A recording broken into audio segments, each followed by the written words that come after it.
جس کا جسم بالوں سے مکمل طور پر بھرا ہوا تھا۔ یہ چیز انسانوں کی طرح باتیں کر سکتی تھی۔ ہم لوگ اسے دیکھ کر ڈر گئے کہ آخر یہ کیا چیز ہے۔ میں نے پوچھا کہ تم کیا بلا ہو؟ اس نے جواب دیا کہ میرا نام ہے جساسا۔ ہم لوگوں نے پوچھا کہ تم کیا چیز ہو؟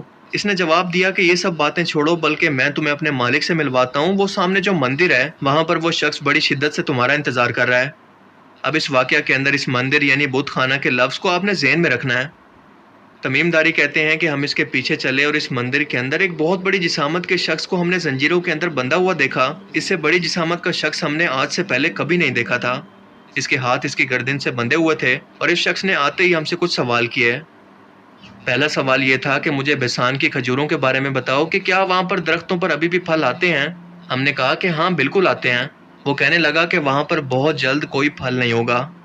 پھر کہنے لگا کہ مجھے تبریہ کی جھیل کے بارے میں بتاؤ، کیا اس میں ابھی بھی پانی باقی ہے؟ ہم نے کہا کہ ہاں بہت زیادہ پانی ہے۔ اس نے کہا کہ بہت جلد یہ بھی خشک ہونے والا ہے۔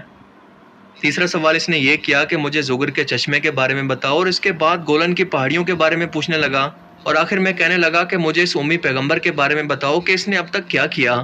ہم نے جواب دیا کہ وہ مکہ سے نکل کر مدینہ کے اندر آباد ہو چکے ہیں۔ وہ یہ سن کر کافی حیران ہوا کہ کیا واقعی ایسا ہو چکا ہے؟ ہم نے کہا کہ ہاں بالکل۔ اس کے بعد اس شخص نے کہا کہ اب میں تمہیں بتاتا ہوں کہ میں کون ہوں۔ میں ہی دجال ہوں، اور بہت جلد یہ تمام نشانیاں پوری ہوتے ہی مجھے یہاں سے باہر نکلنے کی اجازت مل جائے گی، اور میں پوری دنیا کے اندر جاؤں گا سوائے مکہ اور مدینہ کے۔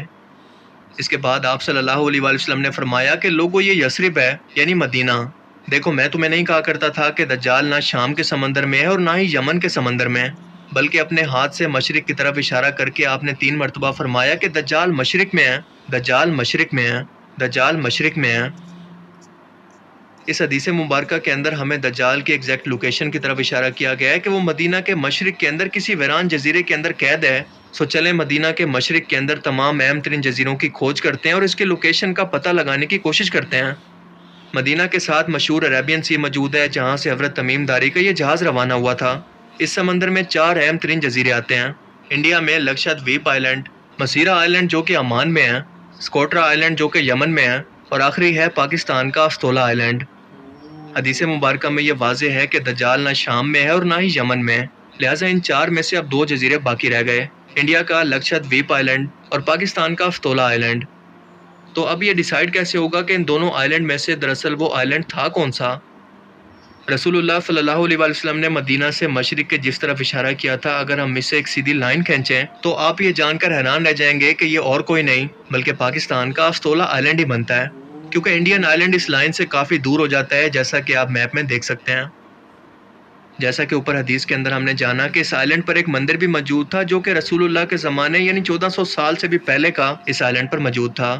لہٰذا اپنے شک کو یقین میں بدلنے کے لیے ہمیں اس آئی لینڈ پر ایک ایسے ہی مندر کو تلاش کرنا ہوگا، لیکن انڈیا کے اس آئی لینڈ پر ایسا کوئی مندر موجود نہیں، پر ہاں پاکستان کے استولا آئی لینڈ پر یہ آج بھی موجود ہے۔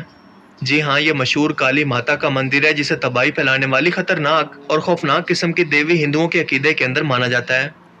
اس کے بھی جسم پر بہت زیادہ بال موجود ہیں، بالکل وہی حلیہ جیسا کہ جساسا کا تھا۔ اور یہ مندر بھی یہاں پر کچھ 100 سال پہلے نہیں بنایا گیا بلکہ آج سے 2000 سال پہلے کا یہ یہاں پر موجود ہے، یعنی رسول اللہ صلی اللہ علیہ وآلہ وسلم کے زمانے سے بھی 600 سال پہلے کا۔ تو کیا یہ سب کچھ محض اتفاق ہو سکتا ہے؟ بالکل نہیں، بلکہ یہ کنفرم ہے کہ یہ وہی جگہ تھی جہاں پر حضرت تمیم داری کی دجال اور اس کے ساتھی جساسا سے ملاقات ہوئی تھی، اور دجال کے پوچھے گئے سوالوں کے مطابق جو بھی نشانیاں اس نے بیان کی، یعنی بیسان کی کھجوروں، تبریہ کی جھیل اور گولان کی پہاڑیوں سے متعلق، وہ سب کی سب نشانیاں پوری ہو چکی ہیں، اور شاید اب تک یہ دجال وہاں سے آزاد بھی ہو چکا ہے، مگر ابھی تک دنیا کے سامنے نہیں آیا۔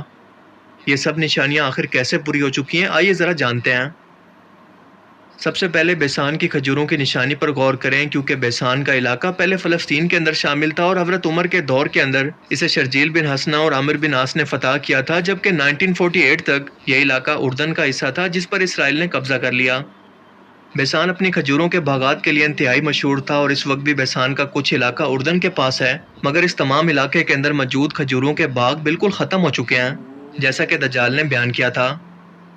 اس کا دوسرا سوال تھا بحر تبریہ یعنی لیک آف گلیلی کے متعلق کہ کیا اس کا پانی اب تک خشک ہو چکا ہے؟ یہ جھیل اس وقت اسرائیل کے اندر موجود ہے جس پر یہودیوں کا قبضہ ہے۔ اس جھیل کے پاس یہودیوں کے 4 بڑے شہروں میں سے ایک شہر موجود ہے، اور جب رومی بادشاہ ٹائٹس نے بیت المقدس پر حملہ کیا اور اسے تباہ کیا، تب تمام یہودی ربی بحر تبریہ کے پاس آ کر جمع ہو گئے، یہاں پر آباد ہو گئے اور اپنی مذہبی کتاب تلمود کو ترتیب دیا۔ اس جھیل کی لمبائی شمال سے جنوب تک 23 کلومیٹر ہے۔ یہ یہودیوں کے لیے میٹھے پانی کا سب سے بڑا سورس ہے، جو کہ اردن کی گولان پہاڑیوں کے سب سے بڑے پہاڑ جبل الشیخ سے آتا ہے۔ اور اس وقت صورتحال یہ ہے کہ یہ جھیل اپنے 100 سال کی کم ترین پانی کی سطح پر پہنچ گئی ہے اور آہستہ آہستہ بالکل خشک ہونے کے قریب ہے، جیسا کہ دجال نے بیان کیا تھا۔ The lake where Christians believe Jesus walked on water has declined to its lowest level in 100 years, an Israeli official said on Tuesday. The lake has fallen to its lowest level for a century. تیسرا سوال اس نے اسرائیل کے مشرق کے اندر موجود زگر کے چشمے کے بارے میں پوچھا، جس پر اس وقت بھی یہودیوں کا قبضہ ہو چکا ہے۔ اس کے بعد دجال کا اگلا سوال تھا گولان کی پہاڑیوں کے بارے میں، جنہیں 1967 کی جنگ کے اندر اسرائیل نے شام سے چھین لیا تھا، اور اس پہاڑی علاقے کی سب سے اونچی چوٹی ہے جبل الشیخ، جہاں پر ایک طرف سے بیت المقدس اور دوسری طرف اس کے نیچے سے دمشق نظر آتا ہے۔ اس کی اونچائی 9232 فٹ ہے، جس پر لبنان، شام اور اسرائیل کا قبضہ ہے، کیونکہ یہ 1800 اسکوائر کلومیٹر کا لمبا ترین علاقہ ہے، جس کے ساتھ تبریہ کی جھیل اور زگر کا چشمہ بھی موجود ہے۔ اس کے ساتھ ساتھ بیسان کا علاقہ بھی اسی کے بالکل پاس موجود ہے۔ لہٰذا اگر ہم دجال کی طرف سے پوچھے جانے والے سوالوں پر غور کریں تو ان سب کا تعلق گولان کی پہاڑیوں سے ہی بنتا ہے، جو کہ بالکل اتفاق نہیں ہے، کیونکہ مارچ 2017 کے اندر امریکہ نے آفیشیلی طور پر گولان ہائٹس اسرائیل کے حوالے کرنے کا معاہدہ کر کے اس صورتحال کو بالکل کلیئر کر دیا کہ دجال نے یہ سب سوال آخر کیوں کیے، ان سوالوں کا مقصد اس کی آمد سے کیوں ہے۔ اب ذرا اس ٹائم لائن کو آپس میں جوڑتے جائیں۔ ہم سبھی لوگ جانتے ہیں کہ جنگوں کے اندر اونچے علاقے یا پھر پہاڑی علاقے کی کیا اہمیت ہوتی ہے، خاص طور پر جب ان پہاڑوں کے نیچے جنگ کا میدان موجود ہو۔ دجال کا ظہور تیسری عالمی جنگ کے بعد ہوگا، جب امام مہدی علیہ السلام آرمیگڈن یعنی جنگ ہرمجدون کے اندر مسلمانوں کی قیادت کریں گے، اور اس کے بعد دجال کا ظہور ہوگا، جسے قتل کرنے کے لیے عیسیٰ علیہ السلام تشریف لائیں گے۔ بائبل کے مطابق اس جنگ کا میدان اسرائیل کے مغرب کے اندر اسی گولان ہائٹ کی پہاڑیوں کے میدان کو بتایا گیا ہے، اور حق و باطل کے اس جنگ کا ذکر احادیث مبارکہ کے اندر بھی موجود ہے۔ اسرائیل نے گولن ہائٹس پر قبضہ کر کے اس جنگ کی تیاری شروع کر دی ہے، اور صرف اپنے مسیح دجال کے انتظار میں ہے کہ وہ کب دنیا کے سامنے ظاہر ہو کر اپنی خدائی کا اعلان کرے اور یہودی قوم کی بادشاہت کو سنبھال کر مسلمانوں کے خلاف جنگ کرے۔ اور اب آپ کو سمجھ جانا چاہیے کہ کیوں اس وقت عالم کفر پوری دنیا کے مسلمانوں کے خلاف ایک یونائٹڈ نیشن کا بلاک بنا کر اس جنگ کی تیاری مکمل کر چکا ہے، مگر ہم لوگ ابھی تک اسی غفلت کے اندر ہیں۔ ان حالات اور نشانیوں سے اب اندازہ لگانے کی کوشش کریں کہ اس آخری زمانے کے اندر آخر کتنا وقت باقی ہے۔ میری ذاتی رائے کے مطابق آدھی صدی یعنی 40 یا 50 سال ہی قیامت آنے کے اندر اس وقت باقی ہیں۔ موجودہ حالات و واقعات کو دیکھ کر یہ میرا اندازہ ہے، جو کہ صحیح بھی ہو سکتا ہے یا پھر غلط بھی، کیونکہ قیامت کا اصل علم صرف اور صرف اللہ تعالیٰ کے پاس ہی ہے۔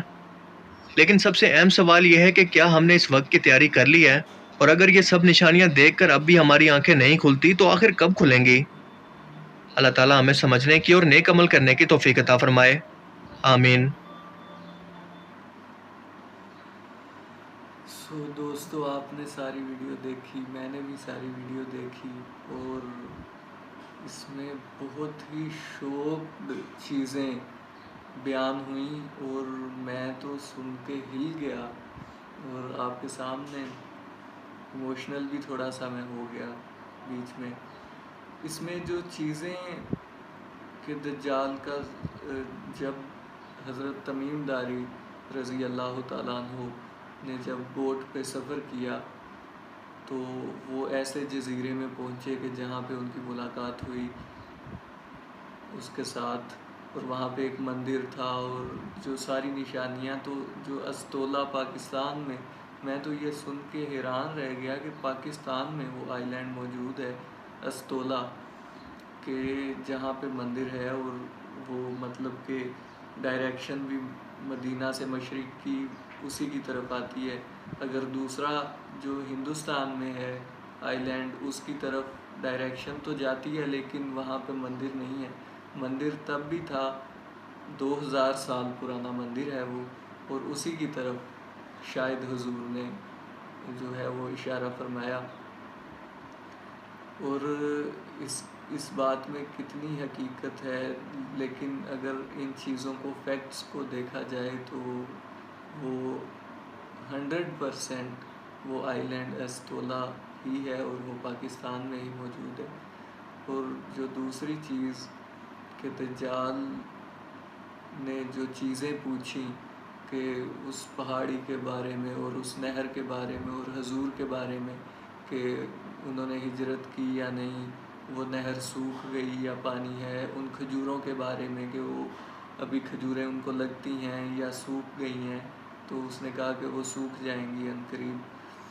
تو اسی طرح کے یہ معاملات، اور جب وہ نکلے گا تو امام مہدی علیہ السلام کا ظہور ہوگا اور وہ پوری دنیا میں مسلمانوں کی قیادت کریں گے، اور حضرت عیسیٰ آئیں گے اور وہ آ کے امام مہدی کے صفوں میں کھڑے ہوں گے، ان کی امامت میں آئیں گے، اور پھر دجال کو شکست ہوگی۔ اور وہ منظر کیا منظر ہوگا کہ جب اس میں کتنا سٹرونگ ایمان چاہیے ہوگا مسلمانوں کو کہ جب اس کے ایک ہاتھ میں جنت اور ایک ہاتھ میں دوزخ ہوگی، اور حضور نے فرمایا کہ تم بلا ڈر خوف تم دوزخ میں چھلانگ لگا دینا، کیونکہ حقیقتاً وہ جنت ہے۔ تو وہاں کتنا سٹرونگ دیکھیں کہ جو انسانی یقین کتنا سٹرونگ چاہیے ہوگا کہ بندہ ظاہری نظر آ رہی چیز کے آگ میں ہی چھلانگ لگا دے۔ وہ تو ظاہر تو آگ ہی نظر آ رہی ہے نا، تو اس میں یقین ہی ہوگا کہ یہ آگ نہیں ہے، وہ حضور کے فرمان کے مطابق۔